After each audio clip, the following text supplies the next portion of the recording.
Ang mga nakaraang taon ng Gilas Pilipinas, marami ang umasa, marami rin ang nadismaya. Ilang beses na tayong nagbasakali, umasa sa miracle run, pero sa huli, palaging bitin.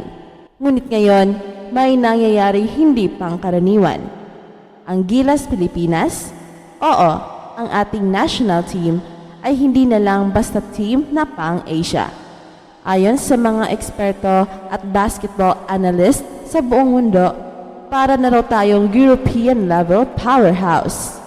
At kung hindi mo pa nasusubaybayan ang mga kaganapan ka-express, ngayon ang tamang panahon para malaman mo kung bakit ginugulat ng Gilas ang buong mundo.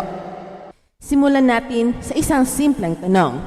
Sino ba talaga ang nag-akala na ang Gilas Pilipinas ay magiging world class? Kahit tayo-tayo na mga Pinoy ay minsan na ring nawala ng gana. Pagod na sa paulit-ulit na rebuild, coaching carousel at chemistry issues ng national team. Pero isang pangalan lang pala ang kailangan para baguhin ang takbo ng basketball sa bansa. Coach Tim Cone. Ka-express, noong nag-take over si Tim Cone bilang head coach ng Gilas Pilipinas, hindi lang ito basta-bastang appointment. Isang decorated coach na may pinakamaraming championship sa PBA history at isang strategist na may deep understanding ng triangle offense, teamwork at discipline. Sa unang sarang pa lang ni Coach Tim, literal na ginulat na agad niya ang buong Asia. Asian Games gold medal. Oo, ka-express. Gold. Matapos ang mahigit 6 na dekada ng pagkauhaw, sa wakas, nasungkit natin muli ang pinapangarap na medalya. Pero hindi pa dyan nagtatapos ang istorya. Ang mas nakakagulat, ang panalo ng Gilas kontra sa Latvia, isang European team na may NBA level talent, height, at sistemang matagal nang hinahangaan sa basketball world. Sino bang mag-aakala na kayang patumbahin ito ng Gilas Pilipinas? Isa itong upset win na nagpadala ng shockwaves hindi lang sa Asia kundi maging sa Europe. At kung hindi lang talaga inabutan ng injury si Kai Sotto noong game kontra Georgia, baka nakalaro tayo sa Paris Olympics last year. Ganon na kalapit, ganon na kalakas, at ganon na katotoo ang sinasabi ng maraming basketball fans, ibang Gilas na ito. Ang team ngayon ay hindi lang binubuo ng magagaling, kundi ng tall, skilled, at high IQ players na handang makipagsabayan kahit sa mga elite level opponents. Ka-express, isipin mo ito. Si Kai Sotto na may taas na 7'3", isang unicorn center na may shooting touch, passing at rim protection. Kasama niya ang AJ Edu at Jumar Fajardo, dalawang higante na parehong marunong bumasa ng laro, kayang dumepensa at mag-score sa loob. Hindi lang sila malalaki, marunong, smart basketball players. European ang dating. Pero teka, hindi lang sa frontcourt impressive ang Gilas. Tingnan mo ang wings. Justin Brownlee, ang naturalized player natin na hindi lang scorer, kundi clutch performer. Ika nga ng mga fans, Brownlee is born to wear the Pilipinas jersey. Kasama niya sina Carl Tamayo at Kevin Kembao, parehong may size, shooting at versatility. Sila ang mga modernong forwards na kayang maglaro sa loob at labas, parang mga Euro forwards na ginagamit ng Lithuania or Spain. At sa guard rotation, walang kasing solid. Nandyan sina Dwight Ramos, Jamie Malonzo, CJ Perez, Chris Newsom at Scottie Thompson. Ang lalapad, ang tatangkad at ang bibigat. Hindi na sila yung typical na small Asian guards na kayang guluhin ng physical defense ng Europe. Hindi ka-express. Iba na ngayon. Ang guards natin ay matitibay, marurunong sa ball movement, kayang umatake sa loob, at may disiplina sa depensa.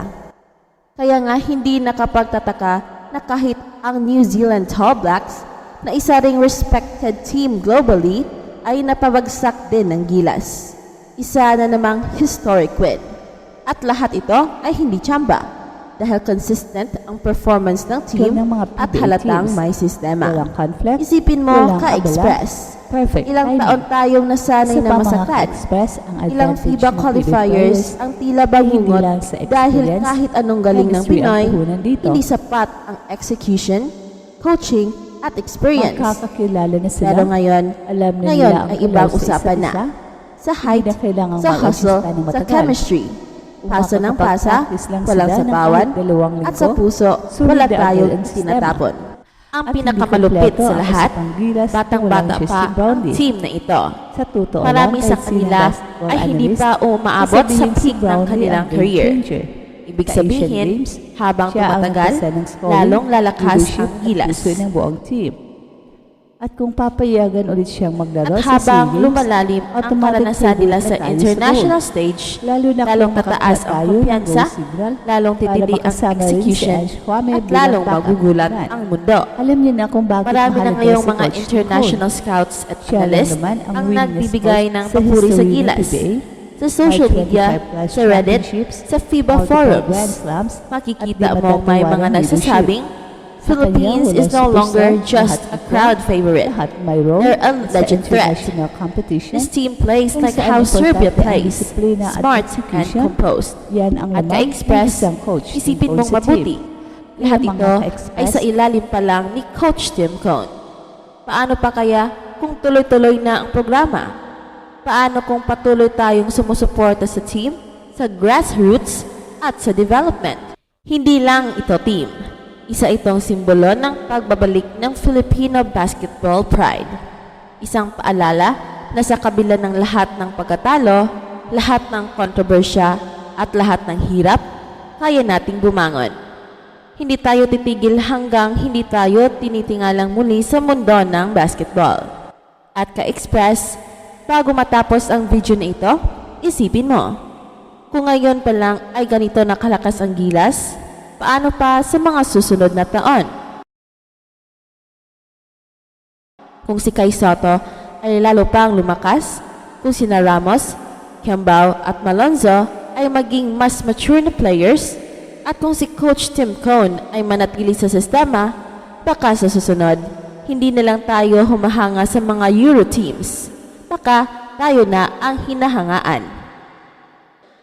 Kaya sa lahat ng ka-express dyan, huwag na tayong bibitaw.